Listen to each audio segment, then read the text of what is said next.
me tell you why the woman is expected to submit. The woman is expected to submit because she has the first right of choice. She has the right to choose who to submit to. God did not say go to the road and be submitting to all men. All men are not your head. Your husband is your head. So if you choose him, auntie, submit to him. Because when they are getting married, they'll be saying all kinds of things. You wear gown, you do. Oh, I do. You look into her. Oh, I do. You are the sunshine of my moon and the moon of my rainbow. Now, do you take, I take, I do. Do you really submit in all things? Oh, I do. You be doing romantic voice. Now, do the do now. You cannot do. God said, choose a man you can submit to. I mean, that is the fairest thing I've ever heard in my life.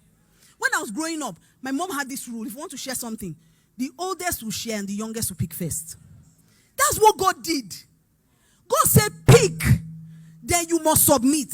In other words, pick your leader and allow him lead you. Nothing else. And then he gave us the blueprint to picking the leader. He said, there's an order. There's an order. Number one, God is the head of Christ. Christ is the head of man. Man is the head of woman. So God is banking on the fact that you will pick a man who is submitted to Christ. Then Christ is submitted to God. Now you want to jump the equation. You don't want a man submitted to Christ. You will not go and pick, you move out of the equation. You go and pick what I don't know. Sir, did you say animal? Thank you. Animals. You will not pick animal and put inside the equation that God had perfectly ordered. That's why he said your submission is unto Christ, because literally the man is submitted to Christ. He's only doing what Christ tells him to do. So you are submitting, in other words, to Christ. So you can't pick an unbeliever. It doesn't work. It doesn't. Go and check all the people pushing this movement. Check all of them. See, my husband is a marriage counselor to most of the celebrities. They will come outside and shout for you people, then send him DM. They send him DM. Sir, please, how can you help me in my marriage? I say, no, be this girl. I don't say, men has come just now.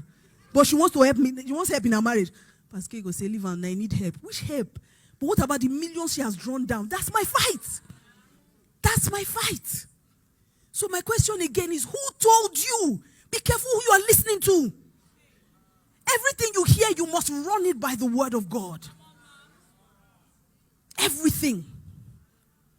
Everything. They move from there now. And you see, where Satan is going. Remember what we said, there will be enmity between your offspring and his. Where Satan is going is your children. Satan is not after you. They're finished with you. You know, remain now. It's your children. He's very strategic. So what we're having now is what dysfunctional marriages. And it's affecting the children.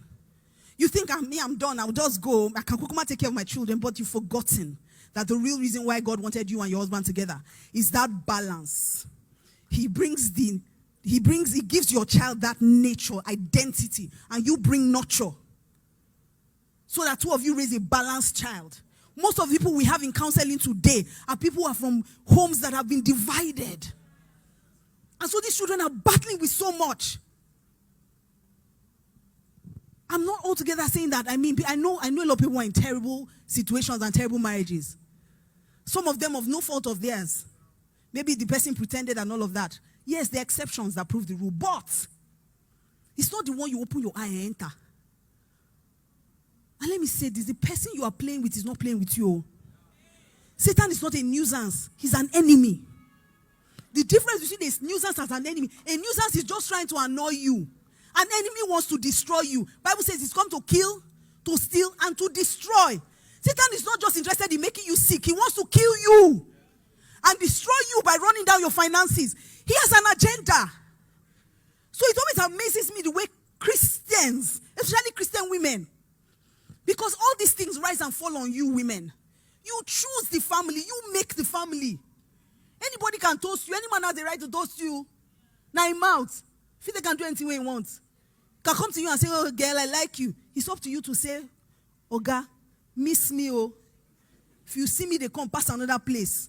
I'm not the one you are looking for. But you enter. They now be saying, I'm done. And then the children are now broken.